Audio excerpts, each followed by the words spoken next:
বাংলাদেশে কোটা আন্দোলনের নামে যে ছাত্ররা আন্দোলনে নেমেছিলেন তাদেরকে নির্বিচারে প্রশাসন থেকে শুরু করে আওয়ামী লীগের মানুষজন নির্বিচারে গুলি করেছে, তার প্রতিবাদে আজ ফ্রান্সের রিপাবলিক চত্বরে প্রবাসী বাংলাদেশিরা জড়ো হয়েছেন। তো কেন তারা জড়ো হয়েছেন, তারা কি চান সেই প্রবাসীরা, আজকে তাদের কাছ থেকে এই বিষয়গুলো জানার চেষ্টা করব। এবং আরেকটা বিষয় আপনাদেরকে বলে রাখি, এখানে আমরণ অন্বেষণের জন্য একজন ভাই রয়েছেন, আমরা তার সঙ্গে প্রথমে কথা বলার চেষ্টা করব। আসসালামু আলাইকুম।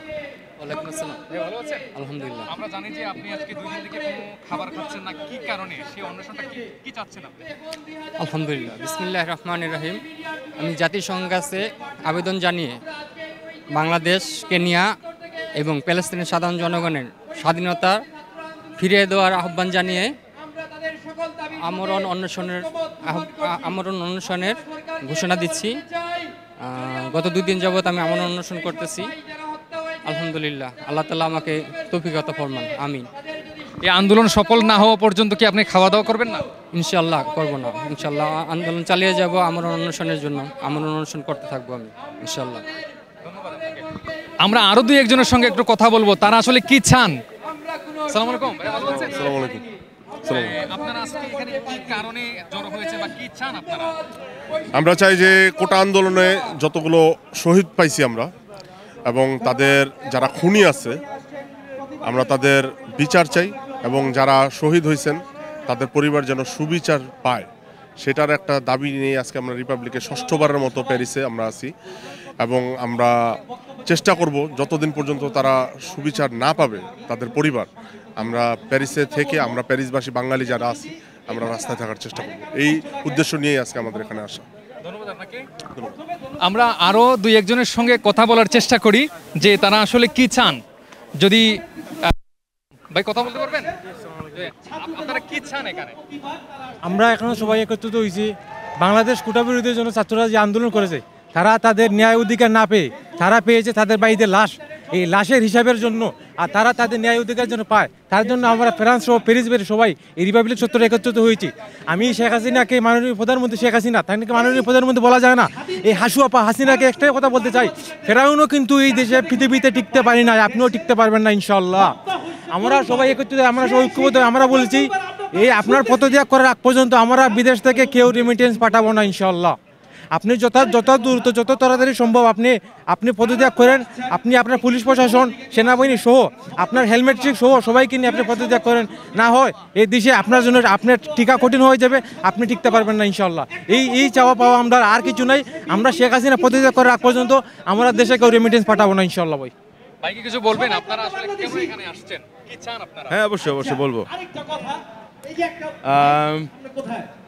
আমরা এখানে আসছি প্রথমত অন্যায়ের প্রতিবাদ করতে।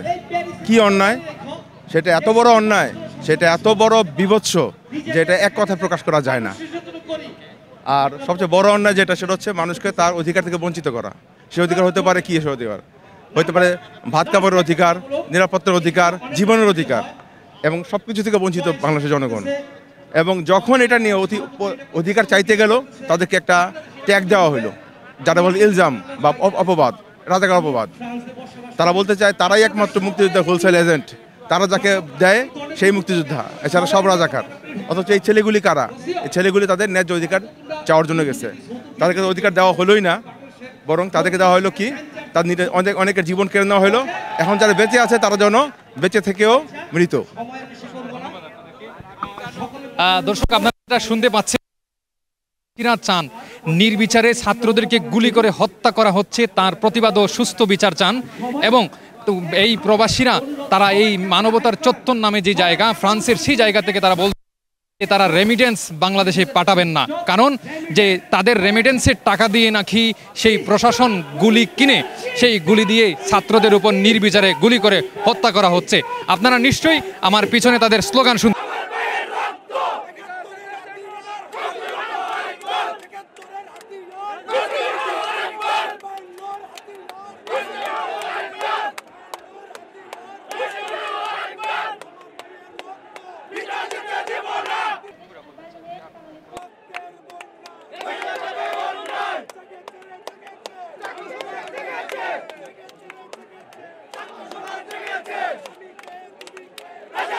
রাজাকার